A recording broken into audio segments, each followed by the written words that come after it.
Well, good evening, comrades. It's kind of different to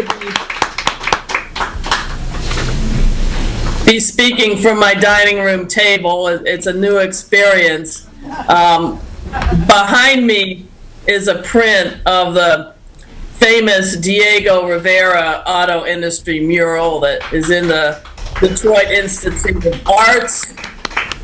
And in fact, we're having a demonstration here in Detroit outside the museum against the bankers and the Jones Day corporate law firm that looted the city and took this wonderful museum from the people of Detroit and gave it to a bunch of so-called philanthropers, i.e. the ruling class. And comrades, you're all invited to come to Detroit sometime, and I promise we'll make time you can see this great mural in person. Comrades, I've been a UAW Chrysler worker 28 years. I think I've been through 9 contract votes. The last 2 in 2007 and 2011 were very close votes. These were concessionary contracts, and there was a lot of opposition.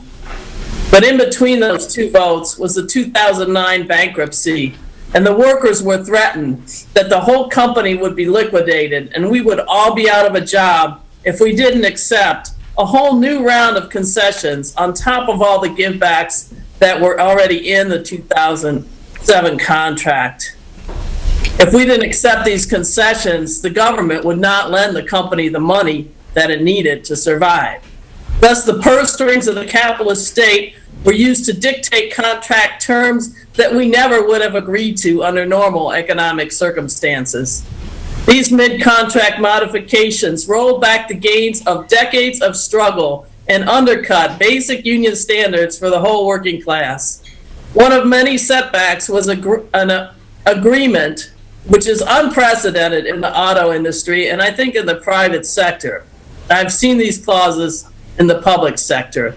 But the union had to agree under the contract that expired in 2011 that it would not strike over the next contract that would run from 2011 to 2015.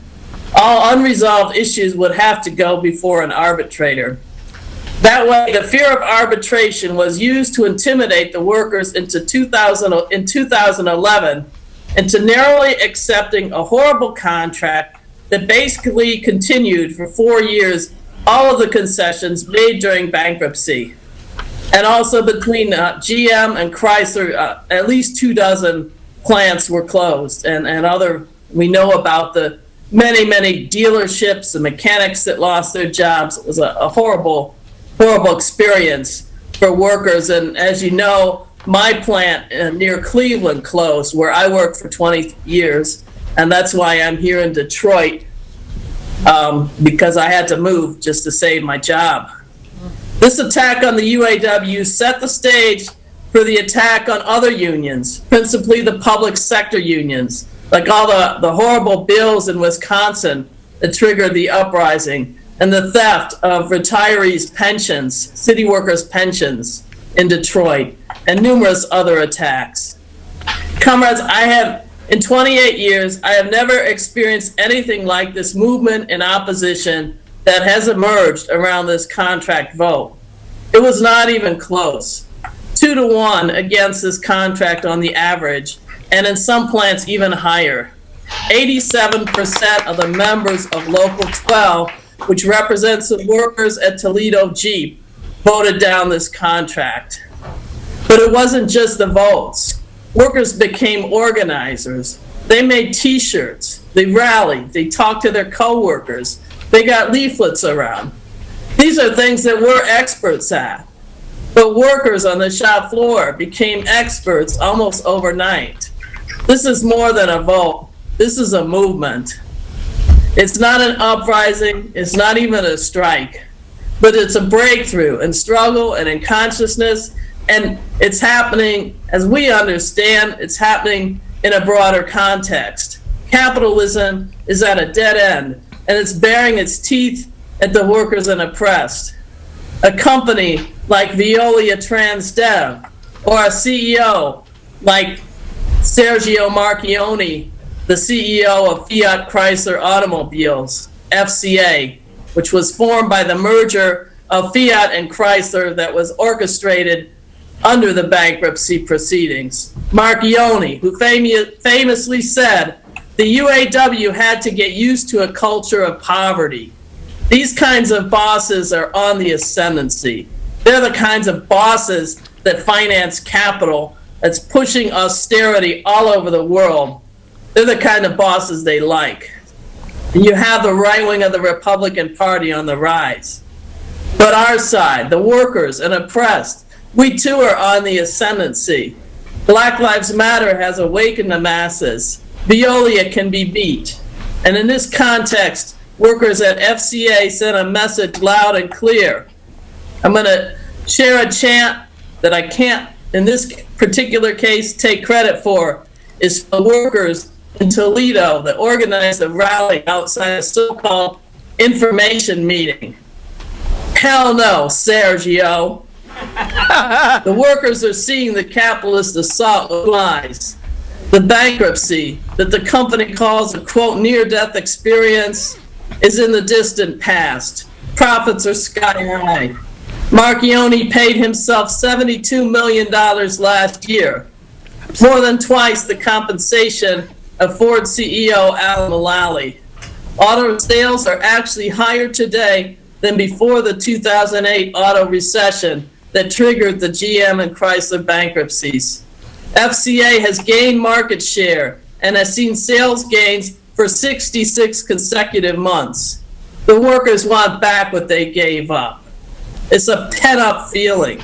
There's a lot of anger. We want it back. Everything we gave up under duress, we want it back. But the auto bosses and the Wall Street bankers that are not only the lenders to the auto industry, making billions in profits and interest payments on top of the profits that the companies themselves make, but they're also the profiteers because they're also the major shareholders of Ford, GM, FCA. They are driven in this period of capitalism at a dead end. Their drive that they can't resist if they wanted to, they must hold it on labor costs. They have a cost-cutting formula for us auto workers. The New York Times explained the formula 4 years ago in a feature piece about General Motors' Lake Orion, Michigan assembly plant. This plant was closed during the bankruptcy, but reopened in 2010, retooled to build small cars, the Chevy Sonic and the Buick Verano, but at a higher profit margin. The Times bluntly described the formula, quote, the radically revamped factory here operates with fewer and cheaper workers, many of whom are paid $14 an hour rather than the full UAW wage of $28 an hour. More vehicles made by fewer workers working. Sorry, I was just checking a text to make sure I wasn't going over my time limit or anything. More vehicles made by fewer workers working for lower wages. The formula for massive profits during a boom and an insurance policy in the event of a capitalist downturn. And that is a very real possibility. The loose credit, the subprime lending, just like the subprime lending, the predatory lending that triggered the housing recession, the long loan payment terms, car loans as high as 7 years. That is how the bosses were able to instigate this massive car sales boom. But this formula could turn into its opposite and could trigger a recession in the industry, and this will mean layoffs for all the workers who have just been hired at these lower wages that don't allow to put away much in the way of savings. All of that drives the downward push on wages. But the boss's formula today has put them on a collision course with the UAW. The 2011 contract raised wages up from the $14 an hour that the Times piece referred to, but it left a huge pay gap between first and second tier workers. And the wage gap is compounded by a gap in benefits and the fact that the traditional pension plan is closed to second tier workers. So everyone hired after October 29, 2007, who are now almost half of the workforce in production. The contract that was rejected included another significant pay raise. The contract we just rejected a couple weeks ago. But it didn't fix the core problem of two-tier, that it violates the basic union principle of equal pay for equal work. Moreover, the raises for the higher paid workers do not keep up with inflation, nor do they make up for 9 years without a raise. And the biggest outrage in workers' eyes was a broken commitment to institute a cap, a 25% cap on the number of second-tier workers. This cap, which was actually agreed to, ironically, during the so-called near-death experience of 2009, would have allowed 22% of the production workers to become traditional workers right away upon the expiration of the old contract. They will higher wage, but the same union benefits as first-tier workers. So this cap was eliminated in the new contract, leaving thousands of workers furious, workers who had waited 4 years to finally become full traditional workers. And on top of all this unfairness of the two-tier system, workers are feeling the rising cost of living in a very real way. Capitalism at a dead end is not only a downward push on wages, it creates inflationary pressures as well. A rise in interest rates will drive up profits and take a hit on workers' pockets. Workers had many other complaints about this contract, but the other core issue, in my estimation, along with the cheaper workers, is the other side of the coin, fewer workers.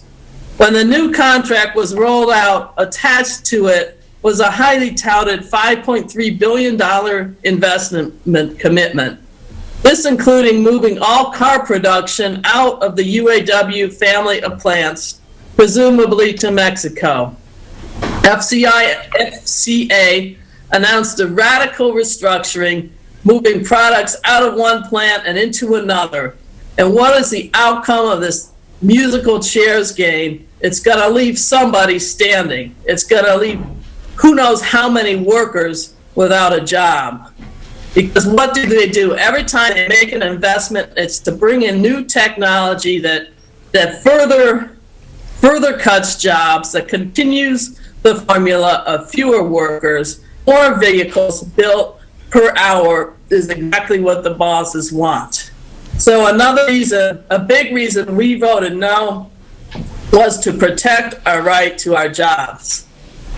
Comrades, the bureaucracy of the UAW has become a moribund apparatus, an obstructive machine that functions more like a broker between classes than a voice for the working class or a protagonist in a class struggle. But no amount of labor management cooperation can negate the fundamental class antagonisms that define relations of production under capitalism. That is the core issue behind the negative contract vote. Shall we allow the bourgeoisie to keep pushing ahead with its insipid formula for fewer and cheaper workers, or will we push back? Chrysler workers are pushing back, and they deserve our unequivocal solidarity. So we voted no, and after the no vote, from what we were told by the union, the UAW and FCA went back to the table. Tuesday, the UAW informed us, the leadership informed us that they had issued a strike deadline to FCA that the contract would expire midnight this past Wednesday. So right away, with very little time, other locals shifted into strike mode. I was in one of the union halls Wednesday, and people were volunteering there to put the strikes on putting the signs on picket sticks. The local leadership were handing out strike instructions, getting workers ready, answering all kinds of FAQs. And then at my plant, they even had a leaflet calling for mass picketing at midnight, calling on the second shift that would be finishing and the midnight shift coming in to all amass at the gates. So workers were getting their minds in gear to begin a work stoppage. And for many, many workers, this would have been their first strike. Well, 20 minutes before the strike deadline came, the UAW announced a tentative agreement. So we're just now reviewing that agreement, and we'll be voting next week. But I've seen enough to know there's a good chance that this new improved version of fewer and cheaper workers, which does raise pay even higher for most second-tier workers and gives them all a path after 8 years to the top pay, but does not give them top benefits. There is a good chance that this new improved version will also be voted down. There is also a chance that workers will feel, well, if we vote no again, what will we gain? I don't know. I don't know how the vote will go, but I know that there's a lot of anger, and it's awakened the spirit of solidarity that on the floor that I haven't seen in all my years. I will also say that this new contract has gone into more detail about this touted investment plan. And in Metro Detroit, they're moving work out of the Warren truck plant, which is right next to Warren's stamping plant where I work. We supply that plant. They're kind of a sister local to us. There's about 3,600, is supposedly by their own admission, 2,400 of those jobs. The work will go to the other assembly plant in Metro Detroit, the Sterling Heights assembly plant, but will only create another 1,700 jobs. So right now, just in Detroit, if their estimates prove true, that's a loss of 700 jobs. Well, I think a lot of workers are going to see through this great plan of the bosses that has the blessing of the bureaucracy, and I think a lot of workers are going to vote no.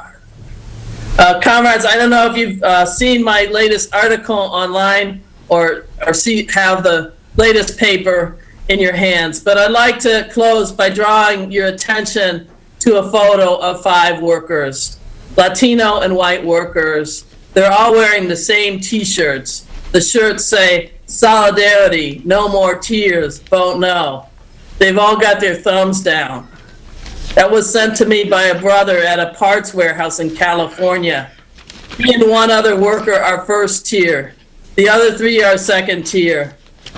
What this struggle against 2-tier and the struggle to protect our jobs, it has awakened a spirit of solidarity.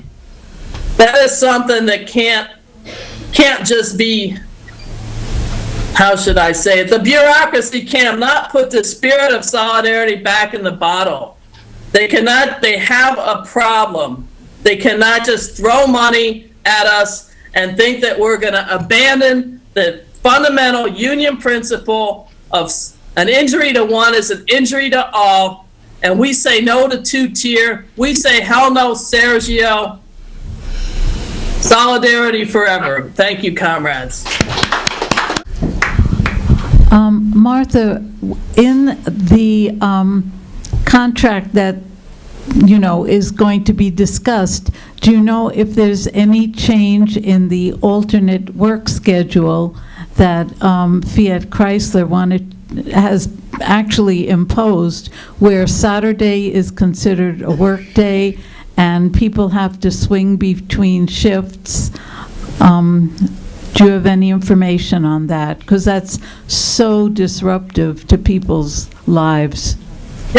Yes, I do, and we have that horrible schedule at my plant, and it's another situation that helped to drive the vote no. All they have done is, the only change fundamentally is that workers who have to work Saturdays, who have been working every single Saturday, 10 hours per straight time for the past several years, now they get time and a quarter on Saturday, but that does nothing for their family life. It does nothing for their health, but if they're working the split shift. And in fact, the language, there's new language in the contract, different places where it makes repeated reference to the alternative work schedule, for language on jury duty pay, language on how many days you can miss without calling in before it's considered a voluntary quit. All kinds of subjects that are actually affected by the alternate work schedules. There's all these added references. I feel that the contract institutionalizes the alternate work schedule. Now, they said in the highlights for this new improved contract that they're going to be having conversations, and they're going to try to work to help the workers where they're at plants where the AWS is unpopular, to help them maybe get back to a normal schedule. But there's no language committing to that process. They say, well, we deleted this letter 240, but they took the language on this. The schedule with the swing shifts is called 3-2-1-20. Recrews 2 shifts, 120 hours, i.e. 120 hours on the cheap. So that language was just moved from a letter 240 to letter 246. They're saying things that it's going to be better now, but there's nothing in writing to confirm that. And that also, that was something that Italian workers they've had that shoved down their throat as well. If they didn't agree to the alternative work schedule, we can take your work away and take it to Serbia.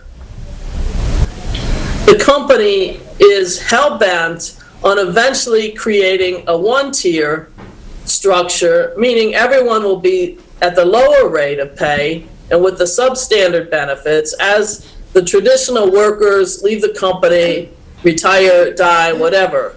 That's the goal. So the company is hell-bent on not having a cap, not having any limit. And so this new contract has that same fundamental problem that drove so many workers to vote hell no on this contract.